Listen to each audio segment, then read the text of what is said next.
નમસ્કાર દર્શક મિત્રો, લોકસભા ચૂંટણી 2024 પરિણામનો આજનો દિવસ છે 4 જૂન પરિણામ કે જેની સૌ કોઈ લોકો આતુરતાપૂર્વક રાહ જોઈ રહ્યા હતા તે દિવસ હવે આવી ચૂક્યો છે। બિલકુલ જે પ્રમાણે અત્યારે આંકડા ઉપર નજર કરીએ તો રસાકસી ભર્યો માહોલ જોવા મળ્યો। આજથી આ વખતે વાત કરીએ તો રાજકીય ક્ષેત્રે આંકડાકીય માહિતી ખૂબ જ જોવા મળી, આંકડાકીય રમત જોવા મળી ને આંકડાકીય રમત કદાચ જનતાએ આ વખતે પક્ષો સાથે રમી હોય તેવું જોવા મળ્યું છે। બિલકુલ, કારણ કે 295 એનડીએ જોવા મળ્યું છે, 231 ઇન્ડી ગઠબંધન જોવા મળી રહ્યું છે। જે આ સરપ્રાઇઝિંગલી જે આંકડો વધી રહ્યો છે, જે અસમંજસ જે પક્ષોમાં છે તે અત્યારે સાબિત થઈ રહી છે। એટલે જનતાને જે ઓછી આંકી શકાય તેવું નથી। જનતા છે જે લોકશાહીના પર્વ છે, જેમનો અધિકાર હતો, તેમણે પોતાના મતનો ઉપયોગ કરીને અત્યારે જે આંકડા જોઈ રહ્યા છે તે આંકડામાં પરિવર્તન લાવવાનો જે અત્યારે નિર્ણય કર્યો છે તે અત્યારે જોવા મળી રહ્યું છે। જે પ્રમાણે એક પછી એક આંકડાઓ અત્યારે ઉથલપાથલ જોવા મળી રહી છે, પક્ષોમાં પણ ઉથલપાથલ છે અને કેમ ના હોય, કારણ કે વાયદા જો કરવામાં આવ્યા હોય, મેનિફેસ્ટો બહાર પાડવામાં આવ્યો હોય, સંકલ્પપત્ર બહાર પાડવામાં આવ્યો હોય અને જનતાને રીઝવવા સિવાય દરેક કામ કરવામાં આવ્યા હોય, ત્યારે જનતા પણ એ જ વિચારે ને કે એમના માટે કયો પક્ષ સત્તામાં બેસશે અને કયો પક્ષ સત્તામાં બેસીને તેમના લક્ષી કાર્યો કરશે। બિલકુલ આજની મહત્વની ચર્ચામાં આપણી સાથે તજજ્ઞો જોડાઈ ગયા છે, વિશેષ ચર્ચામાં આપણી સાથે જોડાઈ ગયા છે પ્રશાંત ગઢવી કે જેઓ રાજકીય વિશ્લેષક છે, સાથે મયંક વ્યાસ કે જેઓ રાજકીય વિશ્લેષક છે, મીનાક્ષીબેન જોશી અને કાજલ ત્રિવેદી કે જેઓ સામાજિક કાર્યકર્તા છે, સાથે આપણી જોડે કમલેશ રાજગોર કે જેઓ ભાજપના નેતા છે અને કપિલ દેસાઈ જેઓ કોંગ્રેસના નેતા છે। આપનું સ્વાગત છે આ કાર્યક્રમમાં। સૌપ્રથમ તો પ્રશાંતભાઈ આપને પૂછવા માંગીશ કે અત્યારે રાજકીય ઉથલપાથલ, અત્યારે આંકડાઓની રમત આપણે પણ જોઈ રહ્યા છે, જે જનતાએ અત્યારે પક્ષોને બતાવી દીધી છે, શું કહેશો આપ? 2014નું પરિણામ જોયું, 2 વાગ્યે તો લગભગ વન વે ક્લિયર થયું, 2019નું જોયું, 2 વાગ્યે એકદમ ક્લિયર થતું હતું અને આમ જે રસાકસી લાગવી જોઈએ આજે મને લાગે 2024ના પરિણામમાં દેખાઈ રહી છે। હવે ઓવરઓલ આ પરિણામ કેમ આવ્યું એમ, કારણ કે એક્ઝિટ પોલ લગભગ બધા ખોટા પડ્યા। એ એક્ઝિટ પોલ કદાચ મોદી સાહેબ એકવાર બોલી ગયા હતા લોકસભામાં અમારે 370 આવે છે, એટલે પોલવાળાને એવું લાગ્યું જો 370 નહીં બતાવીએ તો કાલ ઉઠીને ઈડી સીબીઆઈ આપણે ત્યાં આવશે, એટલે એમણે બધાએ 370ની આસપાસ બધાને બતાવવાનો પ્રયત્ન કર્યો। અત્યારનું પરિણામ એક્ઝિટ પોલ આખા અલગ આવ્યા। હવે અલગ આવ્યા તો કેમ આવ્યા? તો બીજેપી 240ની આસપાસ આવ્યું છે, એટલે ડેફિનેટલી એનડીએ હવે આ 295 જે અત્યારે આંકડો દેખાઈ રહ્યો છે 290 300ની વચ્ચે જો રહે તો એનડીએના 2 મુખ્ય ઘટક પક્ષો અત્યારે જે પરિણામમાં નજીક છે, ખાસ કરીને ટીડીપી ચંદ્રબાબુ નાયડુ અને નીતિશ કુમાર, એટલે કદાચ મોદી સાહેબનું બહુ ડાપણવાળું કામ કે નીતિશ કુમારને પાછા લાયા એના હિસાબે અત્યારે એમની લાજ કદાચ રહી ગઈ છે। ઇન્ડિયા ગઠબંધન બહુ જ એમ કહેવાય ને કે જે યુનાઇટેડ વેથી રહ્યું, ભલે એકબીજા ઘરમાં વાસણો ખૂબ ખખડ્યા, કદાચ આ એક એવું ઘર હતું કે સાસુને વહુ જોડે ના બને, વહુને દિયર જોડે ના બને, દિયરને એની બેન જોડે ના બને, બધા જોડે એકબીજા બનતું નહોતું, ખખડ્યું વાસણ, પણ તોય તકલીફ પડી, ઘરમાં એક રોગ આવ્યો તો બધા ભેગા થઈને રોગનું નિદાન કરવાનો પ્રયત્ન કર્યો અને નિદાનના ભાગરૂપે 231-35ની સીટો દેખાઈ રહી છે। મુખ્ય હીરો 2, એક સમાજવાદી પાર્ટી અખિલેશ યાદવ અને ટીએમસી મમતા, કારણ કે વેસ્ટ બંગાળમાં એવું લાગતું હતું કે 50-50 પરિણામ આવે એટલે બીજેપી કદાચ 20 સીટો ક્રોસ કરે, એની જગ્યાએ 10થી પણ નીચે ઉતરી રહ્યું છે। તો આ ઓવરઓલ એક યુનાઇટેડ વેથી ઇન્ડિયાએ જે કામ કર્યું, ક્યાંક ને ક્યાંક 10 વર્ષનું ઓડિટ જનતાએ પણ કર્યું, કારણ કે આજે જનતાએ આ પરિણામ જનતા આપી રહી છે, એટલે જનતાએ કંઈક ઓડિટ કર્યું, યોજનાઓ ચાલી કે પછી આ બાજુ આમની એટલે રાહુલ ગાંધીની ભારત જોડો યાત્રા ચાલી, એ બધું પરિણામમાં બહુ જ સ્પષ્ટ રીતે બહાર આવી રહ્યું છે।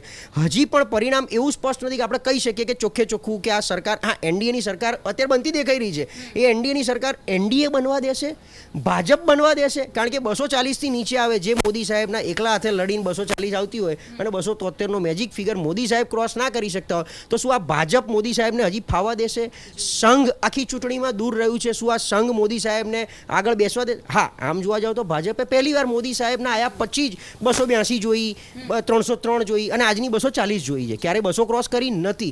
પણ આ પરિસ્થિતિમાં મને લાગે છે અત્યારે કંઈ પણ કહેવું થોડું ઇમેચ્યોર છે। જી બિલકુલ, મયંકભાઈ આપનું શું માનવું છે? જે રીતે અત્યારે આંકડા જઈ રહ્યા છે, જે રીતે અત્યારે આપણે જોવા જઈએ તો આંકડા 293 પર એનડીએ પહોંચ્યું છે, 233 ઇન્ડી કે ઇન્ડીની જે બેઠકો છે તે સતત વધી રહી છે, શું કહેશો? અત્યારે જે લગભગ આમ 22 રાઉન્ડનું મતગણતરી થતી હોય છે એમાં 16 રાઉન્ડ જેટલા લગભગ બધી જ બેઠકો ઉપર પૂરા થયા છે અને આ પરિણામ આવ્યું છે। હજી એમાં 2-4 સીટ આમ તેમ વધુમાં વધુ જો થાય તો, એનાથી વિશેષ કંઈ થઈ શકે નહીં એવી પરિસ્થિતિ અત્યારની છે. અને એ રીતે જોઈએ તો લોકોએ જે આદેશ આપ્યો છે એ જુદી જ પ્રકારનો આદેશ આપ્યો છે. જે પ્રકારનો પ્રેડિક્ટ કરવામાં આવતો હતો એના કરતાં સાવ વિપરીત પ્રકારના આદેશ આપ્યા છે. એટલે કે જે મુદ્દા લોકો સમક્ષ લઈને જવામાં આવ્યા હતા એ મુદ્દાને લોકોમાં એની સ્વીકૃતિ મળી નથી. મયંકભાઈ, આપને લાગે છે કે લોકો સમક્ષ લોકોના મુદ્દા લેવામાં લઈને ગયા હતા કે પછી વિપક્ષ અને પક્ષ એકબીજાને ડિફેન્સના મુદ્દા લઈને ગયું હતું? દરેક પાર્ટી પોતાની પેરીફરીમાં પોતાને ફાયદો થાય એવા પ્રકારના મુદ્દા લઈને જતી હોય છે. હવે એને આ લોકોનો મુદ્દો છે ને એવા પ્રકારના વાઘા પહેરાવી દેવામાં આવતા હોય છે ને જેવો સમય ને જેવી જરૂરિયાત એ પ્રમાણેના મુદ્દા લઈને જતી હોય છે. અને આ તો ટ્રાયલ એન્ડ એરર છે. કોઈ દર્દીને છે ને થોડો તાવ આવ્યો હોય તો પેરાસિટામોલ આપી દે કોઈ ડૉક્ટર, તો બરાબર છે. એનાથી થોડો વધારે જાય તો બીજી એન્ટીબાયોટિક આપે. એટલે એના જેવી પરિસ્થિતિ છે કે જે મુદ્દાઓ એક્સેપ્ટેબલ થાય છે એ મુદ્દાને લઈને દરેક પાર્ટી જતી હોય છે. As per example, Bharatiya Janata party Ram મંદિરનો મુદ્દો, 370મી કલમ, કાશ્મીરની સીએ એ આ બધા જે મુદ્દા જે લઈને ગઈ એ શરૂઆતમાં અને 400 પારના નારો આવ્યો. હવે એ મુદ્દા લોકોમાં એક્સેપ્ટેબલ ન બન્યા. પહેલાં 2 ચરણના મતદાન પૂરા થતાં અને મતદાનનું ખૂબ જ પાંગળું મતલબ ટકાવારી થતાં એવું થયું કે ભાઈ આ મુદ્દા એક્સેપ્ટેબલ બન્યા નથી. એટલે 400 પારનો મુદ્દો તો જતો રહ્યો. 5 લાખની જે લીડ એની પણ વાત જતી રહી. અને પછી બીજા બધા અલગ મુદ્દાઓ બહાર આવવા માંડ્યા. અને એની સામે કોંગ્રેસ અને ઇન્ડી ગઠબંધન દ્વારા જે મુદ્દાઓ ઉપસ્થિત કરવામાં આવ્યા, બેરોજગારી, પછીથી આર્થિક અસમાનતા, ભ્રષ્ટાચાર, મોંઘવારી, આ જે મુદ્દા જે છે એ આજના મુદ્દા નથી. કોંગ્રેસ પણ શાસનમાં હતું ત્યારે પણ આ જ મુદ્દા હતા. ભારતીય જનતા પાર્ટી શાસનમાં હતી ત્યારે પણ આ મુદ્દા હતા. હવે જે થશે એ પછી જે શાસનમાં આવશે, 29ની ચૂંટણીમાં આવશે તે વખતે આ જ મુદ્દા રહેશે. એ કદી મુદ્દા એ બંધ થશે નહીં. કારણ કે આ મુદ્દા ભારતને માટે એ કદી ઉકેલી શકે એવા છે જ નહીં. કારણ કે એટલી વસ્તી છે, નોકરીઓનો પ્રશ્ન છે, લોકોને નોકરીઓ મળતી નથી એવી વાત છે. પણ જે ખરેખર કામ કરે છે ભરચક કમાય છે અને ભરચક એટલે આખો જે રિફોર્મ તરફ જે આખું માનસિકતા જે જતી રહેતી હતી એમાં હવે લોકભોગ્યતા ઓછી થઈ ગઈ. એની સામે લોકોમાં બાઉન્સ આવે એવા મુદ્દા ન આવ્યા અને ઇન્ડી ગઠબંધન વધારે સંગઠિત રહ્યું. એમાં પણ અરવિંદ કેજરીવાલની ધરપકડ થઈ તે પછીથી ગઠબંધનને વધારે એક બનવાનો મોકો મળી ગયો. બાકી આજ કેજરીવાલ અને આજ મમતા બેનર્જી સૌ પ્રથમ જ આ ઇન્ડી ગઠબંધનમાંથી એક સમયે નીકળી ગયા હતા. હવે આ બધું જે થયું એ સમય છે અને જે રીતે આખો જે આકાર પામે છે એ રાજકીય ગણતરીઓ કેટલાક નેતાઓની, કેટલાક ગઠબંધનોની, કેટલાક પક્ષોની સાચી પડતી હોય છે ને કેટલાક થાપ ખાઈ જતા હોય છે. સવાલ એ છે કે આ જે પ્રકારના રુઝાન આપણે જે જોઈ રહ્યા છીએ એ પછી હવે તરત જ વાત આવે કે વોટ નેક્સ્ટ.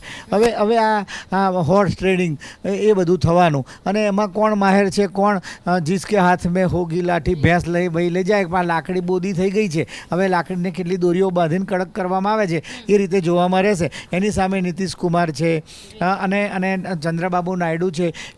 એવા નેતાઓની પણ રાજકીય સેનાઓ ઊભી થશે. કારણ કે બધા ભજન મંડળી તો કોઈ ખોલી નથી, બધા સત્તા માટે તો આવે છે. હવે એ રીતે કોને કોઈ લોલીપોપ આપશે એની ઉપરથી થશે. પરંતુ વાત એટલી છે કે સમગ્ર કોઈ પણ, હું તો કહું કે વિરોધ પક્ષ શાસક પક્ષ બને કે શાસક પક્ષ વિરોધ પક્ષ બને, પણ જે કોઈ સરકાર રચાય એ મજબૂત સરકાર એટલા માટે રચાવી જરૂરી છે કે ભવિષ્યની અંદર જે પ્રકારે કોઈ નિર્ણયો લેવા અને જે રીતે આગળ વધવું એને માટેની એક સૂત્રતા રહે. હવે આ પ્રકારની જે સખડખડ પરિસ્થિતિ રહેશે એમાં ખરેખર તો પ્રજાએ જ નુકસાન થશે, પ્રજાએ જ સહન કરવાનું રહેશે. ચંદ્રબાબુ નાયડુ હોય કે નીતિશ કુમાર હોય, સૌ પોતપોતાની રીતે પોતાના ફાયદા અંકે કરી લેશે.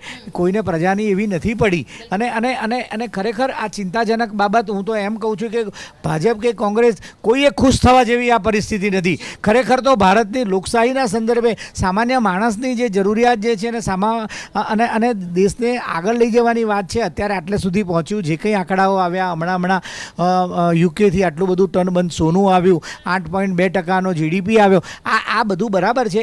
એ કોઈ પક્ષાપક્ષી કરતાં પણ એક વ્યવસ્થા છે અને સમગ્ર રીતે એ નિતાંત ચાલે. એ કોંગ્રેસનું શાસન હોત તો પણ સમયની માંગ હતી એ પ્રમાણે એઆઈને જે બધું જે થયું છે એ બધું થવાનું જ હતું. પરંતુ સવાલ એ છે કે નબળી સરકાર આવવાથી દેશની પ્રજાને જ મોટું નુકસાન થશે અને એ અત્યંત ચિંતાજનક બાબત આજના દિવસે આ રૂઝાન જોતા લાગી રહી છે. બિલકુલ મીનાક્ષીબેન, અહીંયા વાત થઈ કે પ્રજાની, હવે અહીંયા વાત થઈ કે જો એ પ્રમાણેની જો અહીંયા સત્તા બેસશે, જો કારણ કે અહીંયા આપણે જોવા જઈએ તો 50-50 જોવા મળી રહ્યું છે, તો આ પ્રમાણેની જો સરકાર બનશે તો પ્રજાને કેટલું નુકસાન વેઠવાનો વારો આવશે?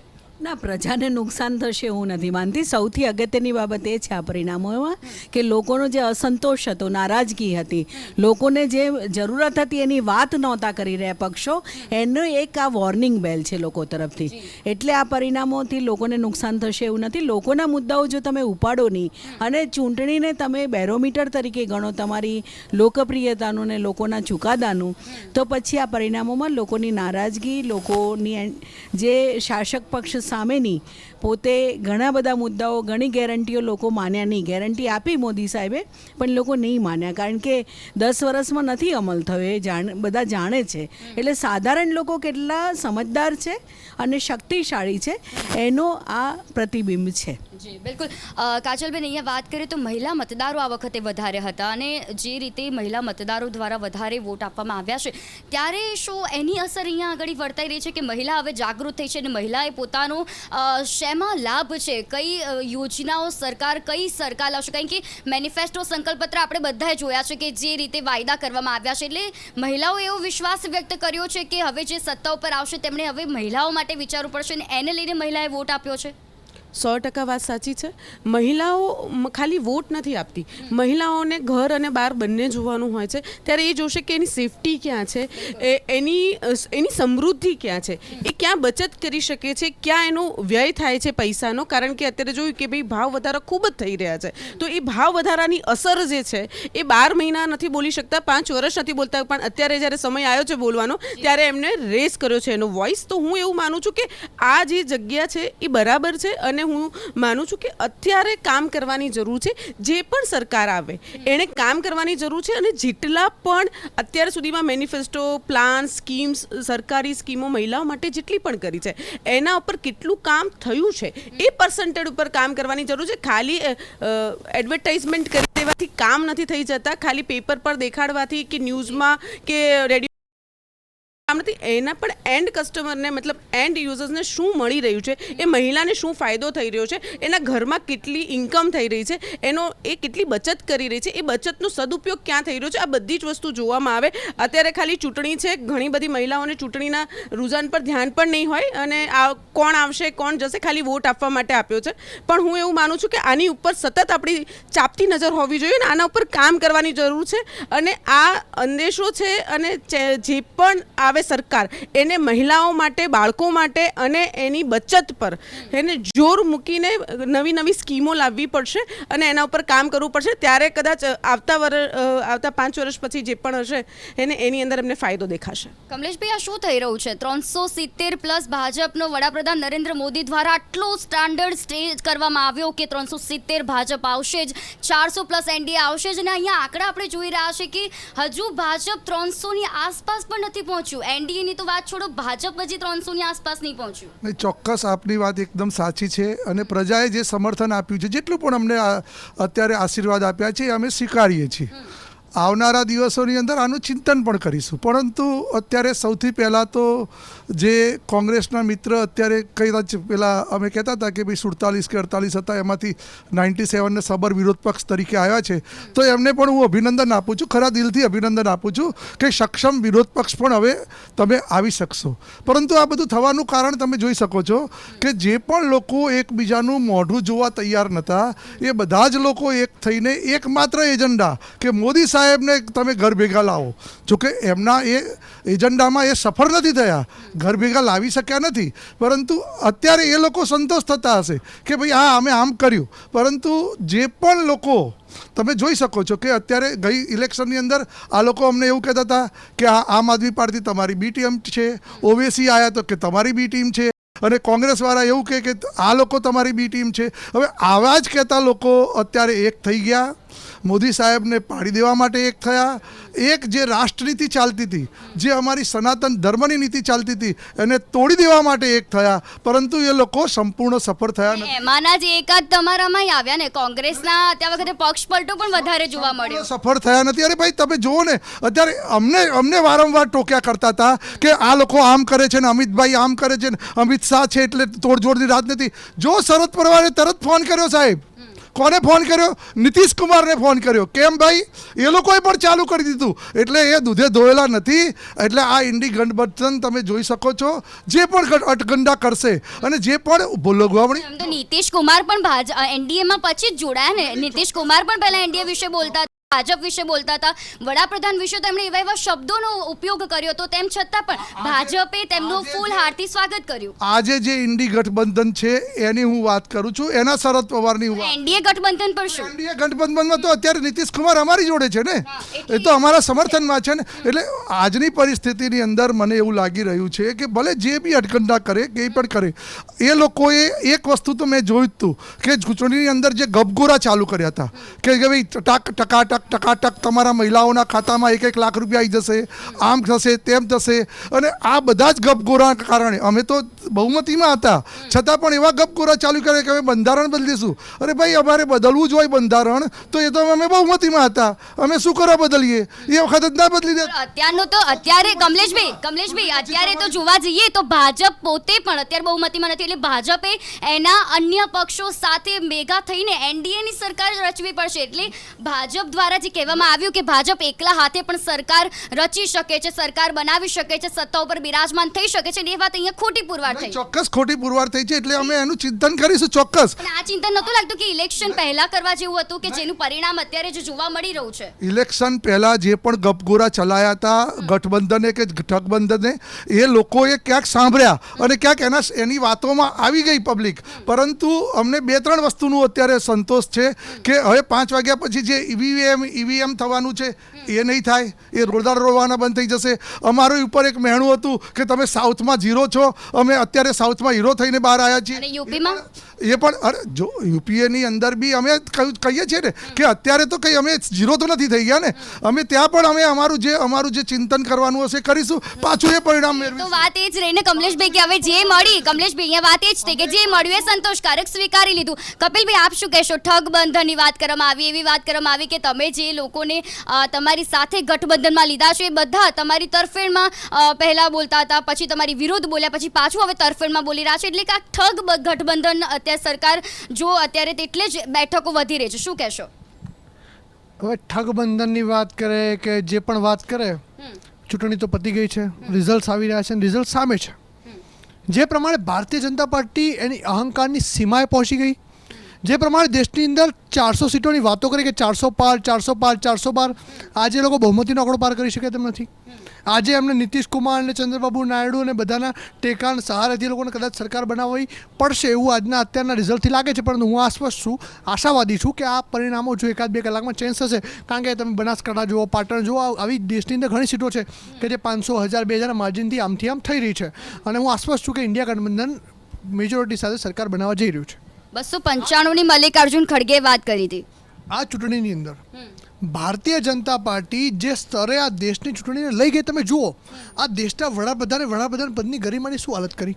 મંદિર મસ્જિદની વાત કરે, મુજરાની વાત કરે, તમારી જોડે ભેંસ ચોરી જશે, મુસ્લિમ લીગની વાત કરે. આ મુદ્દાઓ આ દેશના વડાપ્રધાનના મોઢે શોભે? આ દેશના વડાપ્રધાન મારા વડાપ્રધાન છે, તમારા આ 140 કરોડના લોકોના વડાપ્રધાન છે.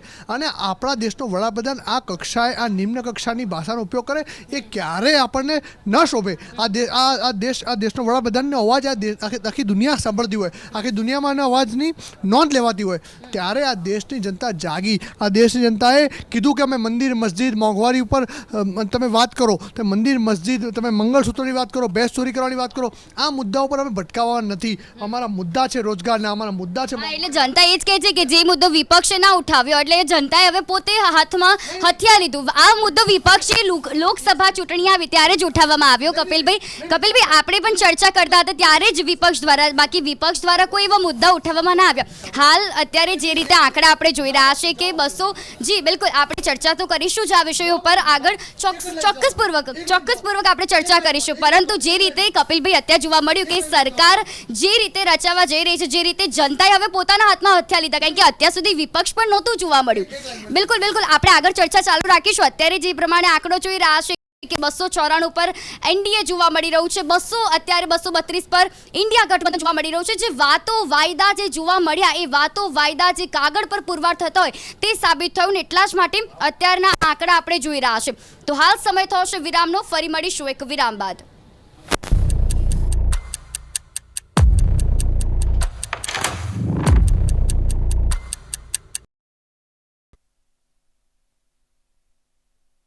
અંકનું મહાપરિણામ વિરામ બાદ ફરી એકવાર આપ સૌનું શિવાની સ્વાગત કરું છું. જે પ્રમાણે લોકસભા ચૂંટણી 2024ના પરિણામ અત્યારે જે મતગણતરી હાથ ધરવામાં આવી રહી છે, ના મતગણતરીના જે આંકડાઓ આપણે સૌ જોઈ રહ્યા છે, ફરી એક વખત આપણે નજર કરાવી દઈએ. 293 એનડીએ, જ્યારે એનડી ગઠબંધનની વાત કરીએ તો ઇન્ડી 233 પર પહોંચી ચૂક્યો છે. આ બેઠકો જે છે આ અત્યારે આંકડાકીય રમત જ જોવા મળી રહી છે. આંકડાકીય રમત રાજકીય પક્ષોમાં પણ ઉથલપાથલ જોવા મળી રહી છે અને રાજકીય પક્ષોમાં જે ઉથલપાથલ છે તે ચોક્કસપણે સત્તા પણ હલાવી શકે છે. બિલકુલ આપણે વાત કરી રહ્યા હતા કપિલભાઈ પાસાથી.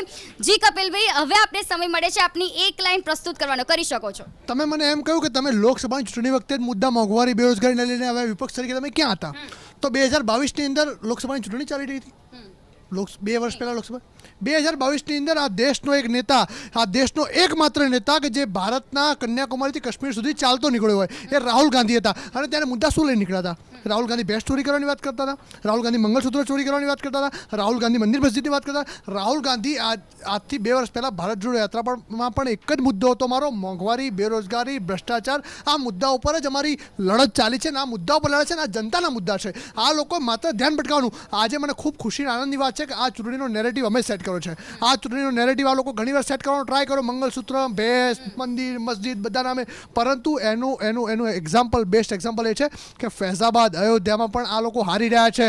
આ લોકો રામના નામે મત માંગવાનો ટ્રાય કર્યો ત્યારે ફૈઝાબાદ અને અયોધ્યાની જનતાએ વાત કરી કે મારા રામના નામે, મારા આસ્થાના કેન્દ્રના નામે, મારા ભગવાનના નામે તમે એનો મત લેવા માટે ઉપયોગ કરો, એ ક્યારે ચલાવી નહીં લેવાય. ત્યારે અમે આજ સુધી કોંગ્રેસ પાર્ટીનો ઇતિહાસ રહ્યો છે, અમે હંમેશા ડેવલપમેન્ટની વાત કરી છે, સર્વોદયની વાત કરી છે, અમે મંદી, મોંઘવારી, ભ્રષ્ટાચાર જેવા મુદ્દાઓની વાત કરી છે, લોકોના મુદ્દાની વાત કરી છે, જનહિતના મુદ્દાની વાત કરી છે. અને એના કારણે જ આ રિઝલ્ટ છે. આ રિઝલ્ટ હજુ ફરશે, 50 સીટ ઇન્ડિયા પ્લસ થશે.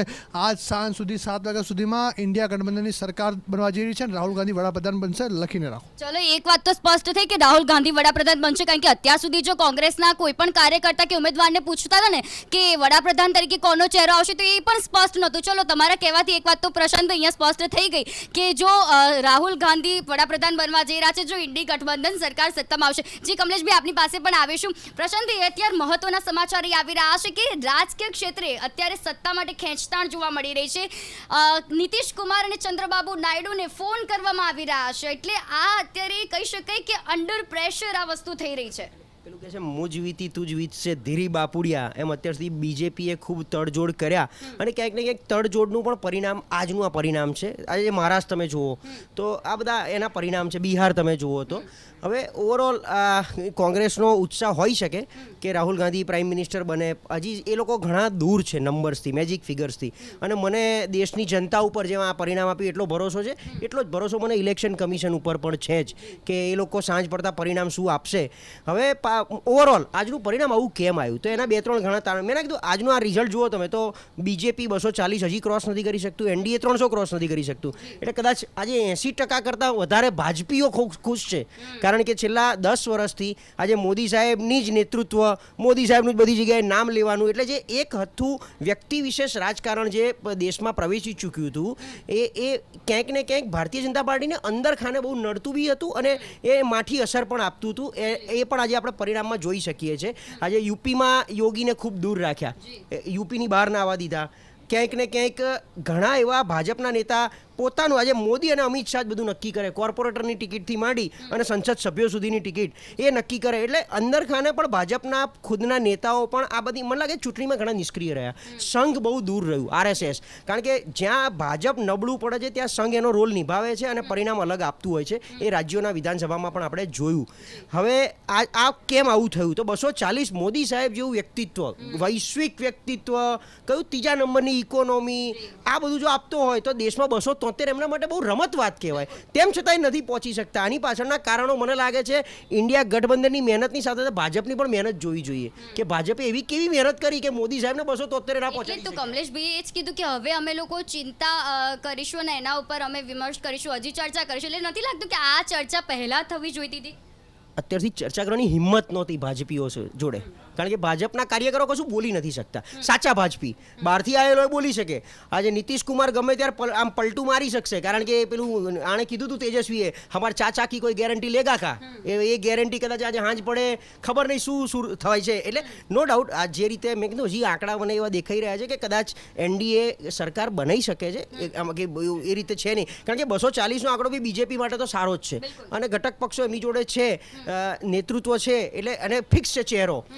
કદાચ આ બાજુ ઇન્ડિયામાં ચહેરો ફિક્સ નથી. હવે નથી ના રાહુલ ગાંધીએ જેમ સીટ શેરિંગમાં સમાધાન કર્યું કે અમે કોંગ્રેસ બધી જગ્યાએ સમાધાન કરી અને અમારા ઘટક પક્ષોને અમે સીટ આપીશું, એમ કદાચ પ્રધાનમંત્રી પદ માટે મોટું સમાધાન કરે અને ક્યાંક નીતિશ કુમાર કે ચંદ્રબાબુ જીવાને કે આ ઇલોજિકલ લાગે થોડું, પણ જો એ લોકોને આ બાજુ લાવવા હોય તો PM પદ તરીકે ઓફર આપી શકે છે. જો સમાજવાદી પાર્ટી અને TMC તૈયાર થાય તો વળી પાછું આખું ચિત્ર ફરી જાય છે. અને અત્યારે લોકો બોલી રહ્યા છે, નીતિશ કુમાર એવું કીધું હું NDAમાં જ રહેવાનો છું, પણ એવું તો એમ કહેતા હું ઇન્ડિયામાં રહેવાનો છું. અને અલ્ટિમેટલી એ પ્રધાનમંત્રી પદનો ચહેરો બનવા ઇન્ડિયામાં આવ્યા હતા અને એમણે જ આ પાયો નાખ્યો હતો ઇન્ડિયાનો. એટલે બની શકે. અને જેમ શરદ પવાર ક્યારેક અજીત પવારને મોકલતા હતા સરકાર બનાવવા, વળી પાછા ખેંચતા હતા, એમ બની શકે કે આ નીતિશ કુમારે અત્યારે NDA સાથે કેમ આ બાજુ આવ્યા અને કેમ આ બાજુ આવી શકે છે. આ બધી એક હવાઈ કિલ્લાની વાતો છે. ઓવરઓલ યસ, ભાજપને બહુ મોટું નુકસાન થઈ રહ્યું છે. જે રીતે મોદી સાહેબે 10 વર્ષ ચલાવ્યું ભાજપને, એમાં ખુદ અંદરથી ભાજપ નબળું પડ્યું છે. આ માત્ર બરાબર એમની વિઝન સારું છે, દીર્ઘદ્રષ્ટા છે, ક્યાંક દેશ હિતના કાર્યો ઘણા કર્યા છે, પણ એ કશું ચાલ્યું નહીં અત્યારે ઓવરઓલ. એટલે ક્યાંક ને ક્યાંક અંદર ખાને જેને કહેવાય ને કે મૂંઝાઈ રહેલી ભાજપનો બળાપો બહાર આવી રહ્યો છે. બિલકુલ કમલેશભાઈ, શું આપશો આપની પ્રતિક્રિયા આ સમગ્ર મામલે? જે રીતે તમે અહીંયા એક વાત કરી કે ઇન્ડી ગઠબંધન મહાઠગ ગઠબંધન છે, તેમાં બધા જે વિરુદ્ધ બોલતા હતા તે જોડાયેલા છે, તો હવે NDA ને પોતાના જે પક્ષો છે એને સાચવી રાખવા શું કરવું પડશે? કારણ કે નીતિશ કુમારને ફોન કરવામાં આવ્યો છે, ચંદ્રબાબુ નાયડુને ફોન કરવામાં આવ્યો છે. ચોક્કસ જેમ પ્રશાંતભાઈએ કીધું એ વાત સાથે હું સંમત થતાં આગળ વધારું છું કે અત્યાર સુધી અમિતભાઈ શાહને આ લોકો ટકોર કરતા હતા કે ભાઈ આ આમ કરે છે, તડજોડની રાજનીતિ કરે છે. શરદ પવારજીએ પહેલાં જ અત્યારે નીતિશભાઈને સંપર્ક કર્યો અને હમણે જ કોંગ્રેસના મિત્ર કહે છે કે અમારો હવે ચહેરો, અત્યાર સુધી તો ચહેરો નહોતો વડાપ્રધાનનો, રાહુલજીનું નામ દઈ દીધું. શું સાહેબ એ આખું અલીબાબા અને 40 ચોરનું જે ગઠબંધન છે એ રાહુલજીને પોતાના વડાપ્રધાન તરીકે સ્વીકારશે? અને સ્વીકારશે તો એમને તો 90નો આંકડો છે. કેટલા લોકોની જરૂર પડશે અને જરૂર પડશે ત્યારે શું? જરૂર તો અત્યારે ભાજપને પડી રહી છે, એમ નથી લાગતું? ભાજપની જોડે જે અત્યારે સમર્થનમાં આજની સાથે જે સમર્થનમાં જે પક્ષ છે, ધારો કે NDAની અંદર જે લોકો છે, એ તો અમારે સ્પષ્ટ બહુમતી આવી જ ગયેલી છે. હવે અમારામાંથી તોડીને એ લોકોએ કંઈ કરવું પડે ત્યારે એમની સરકાર બને. જે રીતે ગુજરાતમાં ભાજપે જે નીતિ અપનાવી કોંગ્રેસ સાથે, એ રીતે હવે કોંગ્રેસ અપનાવી રહ્યું છે. તડજોડની રાજનીતિ એ લોકો કરી રહ્યા છે, ત્યારે એ લોકો લીલા કરી રહ્યા છે. શું અમને અત્યાર સુધી વારંવાર અમને ટકોર કરતા હતા, તો એ લોકોએ પણ એ જ કર્યું છે. પરંતુ ચોક્કસ મને એવો વિશ્વાસ છે ભારતીય જનતા પાર્ટીની સરકાર બનવાની છે. 100 દિવસનો જે મેપદંડ અમે આપ્યો છે એ રોડ મેપ પ્રમાણે અમે ચાલીશું અને આવનારા દિવસોની અંદર અમે તો વિધાનસભાના ઇલેક્શનમાં અમે કામ કરતા ચાલુ થઈ જઈશું. અમે કાર્યકર્તાઓ એના પછી જે ભાઈ પ્રજાહિતના કામો છે એમાં કામ કરતા થઈ જઈશું અને 2029ની અંદર ફરી પાછા આ જે ઇલેક્શન છે એમાં આગળ જઈશું. પરંતુ તમે જોઈ લો, સતત ત્રીજી વાર રાહુલજી નિષ્ફળ થયા છે અને સતત ત્રીજી વાર જ્યારે નિષ્ફળ થયા પછી હજુ પણ વડાપ્રધાનનો ચહેરો કરીને 55 વર્ષે મેચ્યોર નથી થયા, ત્યારે હું એ પૂછવા માગું છું કે ભાઈ તમારો દીકરો તમે જ્યાં સોંપ્યો તો એ ક્યાંથી પાછો લેશો? કે 2 જગ્યાએ લડે છે. શું તમે યુપીને એ કરશો કે પછી સાઉથમાં એ કરશો? સાઉથે તો તમને ફરીથી બહુમતીથી આપી છે અને જીતાડ્યો છે, તો પછી આ દીકરાને તમે ક્યાંથી પાછો લેશો? એ તમે કોંગ્રેસના સાઉથમાં તો વડાપ્રધાને પણ એટલું ફોકસ કર્યું હતું કે મેનું પરિણામ ના બતાવ્યું હોય. ચોક્કસ. હું જે રાહુલજીની વાત કરું છું, વડાપ્રધાન બનવાની જે વાત કરે છે, 55 વર્ષે જે મેચ્યોર નથી થયા, એ મેચ્યોર થયેલા નેતાની હું વાત કરું છું કે હવે એ એમના દીકરાને, સોનિયાજી એમના દીકરાને ક્યાંથી પાછો લેશે એ પણ એમને પૂછવું જોઈએ. ભારતીય જનતા પાર્ટી ફરીથી આ તે સરકાર બનાવી રહી છે. સરકાર તો બનાવી જ રહી છે, પરંતુ વડાપ્રધાન દ્વારા જે 370 પ્લસ કહેવામાં આવ્યું એ તો નથી ચાલી રહ્યું. આગળની ડિબેટમાં જ મેં કહી દીધું કે અમે એનું ચિંતન કરીશું અને આવનારા દિવસોની અંદર જે કરવાનું છે કરીશું. એટલે એવો કોઈ સવાલ જ નથી કે અમે આમ કર્યું. જો ભાજપના રેખાબેન ચૌધરીએ અત્યારે જ્ઞાનીબેનની જીત નક્કી થઈ ગઈ છે, એટલે હું એમને જી, આના ઉપર કપિલભાઈ શું પ્રતિક્રિયા આપી? પહેલાં તો ભારતીય જનતા પાર્ટીના પ્રવક્તાશ્રીનો ખૂબ ખૂબ આભાર અભિનંદન માટે, ને મારા કોંગ્રેસ પાર્ટીના બનાસકાંઠાના ગુજરાતના સૌ કાર્યકર્તાઓને અભિનંદન પાઠવું છું, દિલથી શુભકામના પાઠવું છું કે આવા કપરા કાળની અંદર, આ તાનાશાહી શાસનની અંદર આ ભારતીય જનતા પાર્ટીને બનાસકાંઠાની અંદર મોઢાની મારી છે. એના માટે ખૂબ ખૂબ અભિનંદન પાઠવું છું. જી બિલકુલ. પહેલાં તો મારી શિવાની આપને એક રિક્વેસ્ટ છે કે તમને ઇન્ડિયા નામથી કોઈ તકલીફ છે? ઇન્ડિયા શબ્દથી ના, પણ આ તમારા દ્વારા જ કહેવામાં આવી રહ્યું છે કે આ ઇન્ડિયા છે, ઇન્ડી છે. તમે તમારા જો એક તો પહેલા બ્રેકિંગ વસ્તુ તો એ જ ચલાવવી જોઈએ. એક મિનિટ, વસ્તુ તો એ જ. એક મિનિટ કપિલભાઈ, પહેલા તો બ્રેકિંગ અમારે એ જ ચલાવવા જોઈએ. કપિલભાઈ બ્રેકિંગ તો અમારે એ જ ચલાવવા જોઈએ કે રાહુલ ગાંધી વડાપ્રધાન બનવા જઈ રહ્યા છે. જો ચલો ઇન્ડિયા કહી દઈએ આપણે, બરોબર, કે ઇન્ડિયા સરકાર બનાવવા જઈ રહી છે, તો આપણે તો બ્રેકિંગ પહેલા એ જ ચલાવવા પડે કે તમારા મોઢે સૌ પ્રથમવાર, કારણ કે અત્યાર સુધી આપણે ડિબેટો કરી એમાં તો વડાપ્રધાનનો ચહેરો જ નહોતો કહેવામાં આવી રહ્યો, પરંતુ અત્યારે વડાપ્રધાનનો ચહેરો રાહુલ ગાંધી પણ બતાવવામાં આવે. અત્યારે ગુજરાતમાં જોઈએ તો જ્ઞાનીબેન ઠાકોર જીતી ચૂક્યા છે, જે આ પણ બ્રેકિંગ છે. તો સમીકરણો બદલાઈ રહ્યા છે. ચોક્કસથી. જો હું પહેલાં વડાપ્રધાનને તો જવાબ આપું તમને, પણ તમે ઇન્ડી ગઠબંધન, તમે ભારતીય જનતા પાર્ટીના પ્રવક્તા નથી. ભારતીય જનતા પાર્ટીના પ્રવક્તાઓ કટાક્ષમાં ઇન્ડી બોલે, પણ તમે તો પત્રકાર છો, તમે એન્કર છો, તમારે ઇન્ડી ન બોલાય. તમે એનડી એ બોલતા હો ભારતીય જનતા પાર્ટીને, તો આને ઇન્ડિયા જ બોલવું જોઈએ. તમારા દ્વારા જ પહેલા નામ સ્પષ્ટ કરવામાં આવે, તમારા દ્વારા જ સ્પષ્ટ નામ. ઘણી વખત એવું જોવા મળ્યું છે કે તમારા દ્વારા જ ઇન્ડી ગઠબંધન. આપને બેઠકો પણ બતાવીશું પણ ખરી. જી, India we love India, I love my India.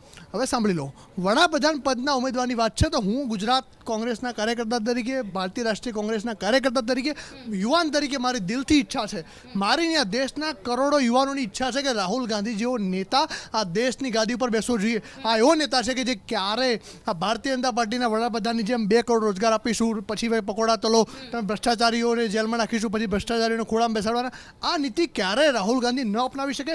Rahul Gandhi આ દેશના યુવાનોની આશાની કિરણ છે, આ ઉમ્મીદની કિરણ છે. રાહુલ ગાંધીનો ટ્રેક રેકોર્ડ રહ્યો છે, એ કર્ણાટક હોય, એ હિમાચલ પ્રદેશ હોય, એ છત્તીસગઢ હોય, રાજસ્થાન હોય, જ્યારે જે પણ વાત કરી છે તેને કરી બતાવી છે, અને આજ સુધી એક પણ ગેરંટી ખોટી નથી આપી. એનો ટ્રેક રેકોર્ડ છે. હું તમને આ ચેનલના માધ્યમથી, લાઈવ ડિબેટના માધ્યમથી ભારતીય જનતા પાર્ટી વિશ્લેષકો તમામને ચેલેન્જ આપું છું કે રાહુલ ગાંધીએ કહ્યું હોય અને વસ્તુ ન બની હોય, રાહુલ ગાંધી ફોલ્સ ખોટું પ્રોમિસ આપ્યું હોય, તો મને એક પ્રોમિસ બતાવી દે. આ રાહુલ ગાંધી જેવા નેતાઓની આ દેશને જરૂર છે કે જે સાચું બોલે. એક તરફ વડાપ્રધાન હતા, 2 કરોડ રોજગારનો વાયદો આપ્યો તો 2 કરોડ રોજગારની, એની સામે શું થયું હતું કે 2 કરોડ રોજગાર જતા રહ્યા. આ દેશની અંદર યુવાનો બેરોજગાર થઈ ગયા. રાહુલ ગાંધી કમસે કમ સાચી વાત તો કરી છે કે ભાઈ આ દેશની અંદર 30 લાખ સરકારી પદ ખાલી પડ્યા છે, એ હું ભરીશ. 2 કરોડ રોજગાર આપીશ ને તમને કાળું નાણું પાછું આવી જશે ને 15 લાખ આવી જશે ને દેશના ખેડૂતોની આવક ડબલ થઈ જશે. મતલબ બિલકુલ બેસ્ટ. મહિલાઓને 1 કરોડ આપવાની જાહેરાત પણ કોંગ્રેસે જ કરી. જાહેરાત નથી કરી શિવાનીબેન. 1 લાખની કરી, પણ જે મહિલાઓને પહોંચે 1 લાખ કઈ રીતે પહોંચશે? હવે એની બી રાહુલ ગાંધીજીએ કોઈ ભાવામાં કોઈ બેઝલેસ વાત નથી કરી. દેશનું બજેટ છે ટોટલ, એ બજેટના આધારિત કેટલો હિસ્સો એમાં ફાળવી શકાય તેની ગણતરી કરીને, અને દેશની મહિલાઓને એટલે એમાં સ્પેસિફિક ઉલ્લેખ છે કે દેશની અંદર સર્વે થશે, દેશની અંદર આર્થિક સર્વે થશે, એમાં કેટલા જરૂરિયાતમંદ પરિવારો છે, કેટલા ગરીબ પરિવારો છે. આ લોકોએ ભીખ કટોરો લઈને લાઇનમાં ઊભા કર્યા 5-5 કિલો અનાજની લાઇનમાં. આજે દેશની અંદર એવા પરિવારો છે જેને 5 કિલો અનાજ ના મળે તો ભૂખે મરી જવા. 80 કરોડ પરિવાર હજુ પણ જાહેરાત કરી છે એમના દ્વારા કે હજુ પણ એ ગરીબ પરિવારોને આપશે. આ લોકો એક તરફ કોંગ્રેસ છે જે કહે છે અમે રોજગાર આપીશું, તમને સશક્ત કરીશું, બીજી તરફ આ લોકો એવું કહે 5 વર્ષ અમે તમને 5 કિલો અનાજ આપીશું. એટલે એનાથી તમે સમજી શકો કે બે વિચારધારાઓ શું છે. એક વિચારધારા છે એને સશક્ત કરવાની ને એક વિચારધારા છે 5 કિલો અનાજ ઉપર નિર્ભર રાખવાની. કોંગ્રેસ પાર્ટીએ બિલકુલ કેલ્ક્યુલેશન કરીને કે કયા આધારે આપણી જીડીપીમાંથી આપણા બજેટમાંથી કઈ રીતે મહિલાઓની મદદ કરી શકાય. દેશની અંદર જો અર્થશાસ્ત્રી મિત્રો સમજશે કે કેશ ફ્લો લોકોના હાથમાં આવે, લિક્વિડ કેશ આવે, અર્થતંત્રની અંદર લિક્વિડ કેશ ફરતું થાય, લોકોના હાથમાં પૈસા આવે તો ખર્ચ થાય તો ઉત્પાદન વધે તો રોજગાર વધે. ઇનડાયરેક્ટલી દેશની અંદર જે મિડલ ક્લાસ છે એ મજબૂત બને, ગરીબ ક્લાસ છે મજબૂત બને. આ આખી સ્ટ્રેટેજીથી બનાવેલું છે.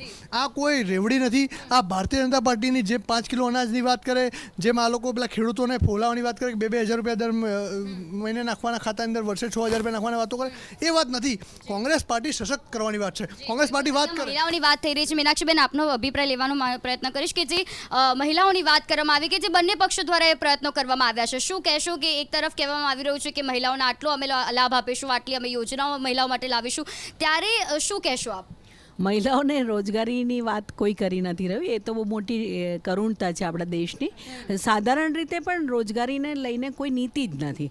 અને મારે જે ખાસ કહેવું છે કે કોંગ્રેસ એટલે કે યુપીએની સરકાર હારી 2014માં, તો એની જે ઇકોનોમિક પોલિસી હતી એને એનડીએ ચાલુ રાખી, એમાં કોઈ બાંધછોડ નથી કરી.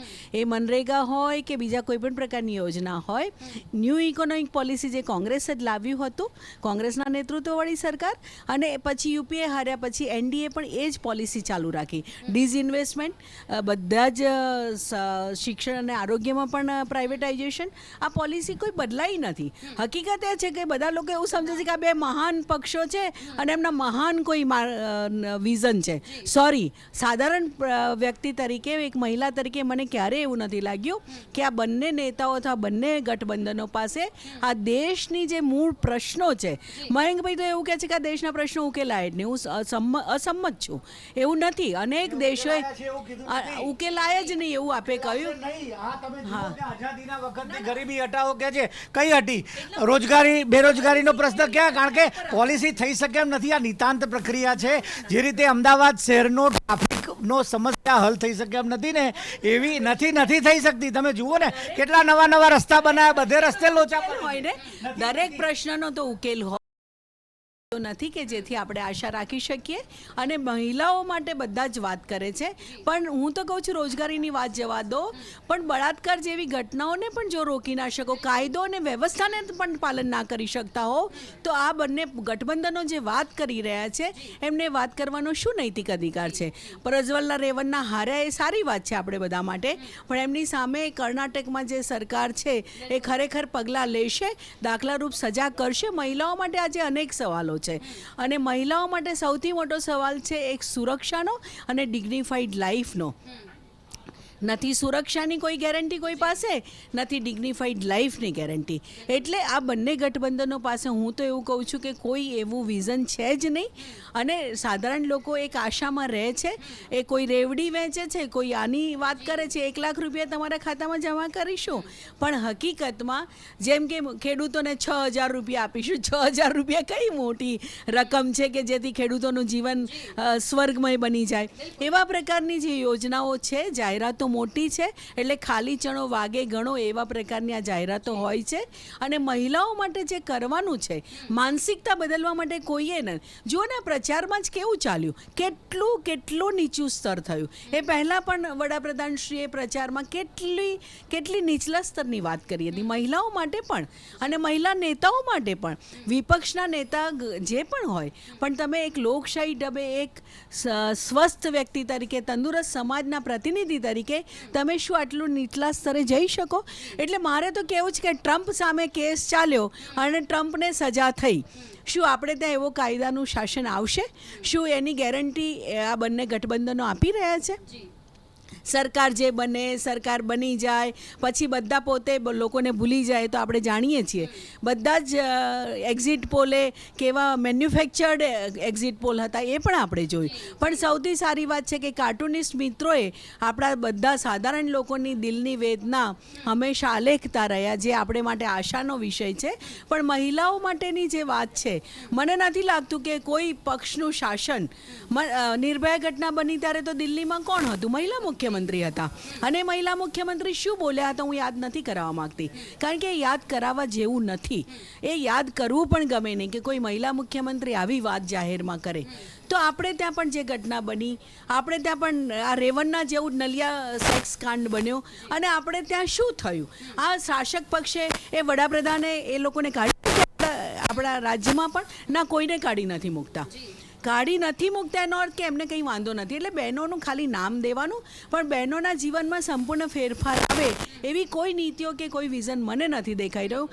આપણે એક જ આશા રાખીએ કે જો આ દબાવ બનેલો રહે અને વિપક્ષને જો મજબૂત રહે તો શાસક પક્ષ ઉપર એક લગામ ખેંચાયેલી રહે અને જે અહંકાર જે વધ્યો હતો, શાસક પક્ષનો જે અહંકાર વધ્યો હતો અને જે રીતે અત્યાચારો વધ્યા હતા, જે રીતે માનવ અધિકારની હાંસી ઉડાવવામાં આવતી હતી અને જે રીતે કંઈ પણ બોલો તો ઈડી તો જવા દો, બધાને જેલમાં નાખી દેવાના, એ જે પરિસ્થિતિ હતી એમાંથી કદાચ કંઈક રાહત મળી શકે. બિલકુલ બિલકુલ બિલકુલ. અહીંયા સમયની ઉણપ છે, પરંતુ બસ ખાલી એક જે ઝલક જે છે, કેટલા આંકડાની હવે અપેક્ષા રાખો છો ને કેટલું થઈ શકે તેમ છે?